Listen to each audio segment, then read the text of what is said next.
এই তো মেয়ে চলে এসে। হ্যাঁ বস মা বস। মেয়ে আমাদের একটু লাজুকি আছে, কার সাথে মুখ তুলি কথাই বলতে চায় না। মেয়ে মুখ দেখাবে না নাকি ভাই? ঘুমটাটা একটু তোলো মা, মুখ কান দেখি। এই বুড়ি ঘুমটাটা তোল। আমার বিয়ে হবে। কি মজা কি মজা, বিয়ে হবে। তোর তো আমার বিয়ে হবে, তুই আমার দামি হবি। তাহলে সরো আমাকে, সরো আবার সরো। সালমা, মিথ্যে খাওয়াতি, তোলা মিথ্যে খাবি নি, দালা খাই দিতি। কি বলে বলে পড়েছি রে।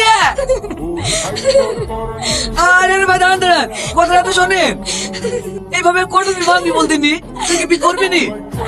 না, আমি তো তোমাদেরকে আগে বলে দিয়েছি বিয়ে করবো না, তাও তোমরা রোজ রোজ ছেলেটাকে দিলে আসলে আমি কি করবো? তাই বলে তুই সারা জীবন আইবড়ে থাকবি নাকি? আর কতদিন মামার ঘরে বসে খাবি বলদিনি? বোমা, এইভাবে আর কটা বিয়ে ভাঙবি বলদিনি? মেয়ে হয়ে জন্মিছি, বিয়ে সংসার তো একদিন একদিন করতেই হবে। তোর মামা মামিরও বয়স হয়ে গেছে, আমি তো আজ এসে কাল নাই, মরার আগে লাজ্জামের মুখখান দেখতে দেবেনি।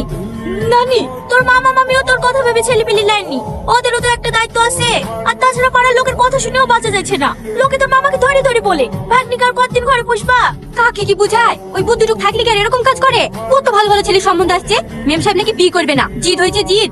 ছেলে দেখলে নাকি ঘৃণা লাগে। ওর মা যেমন। সাথী কি অবতল দেখছো?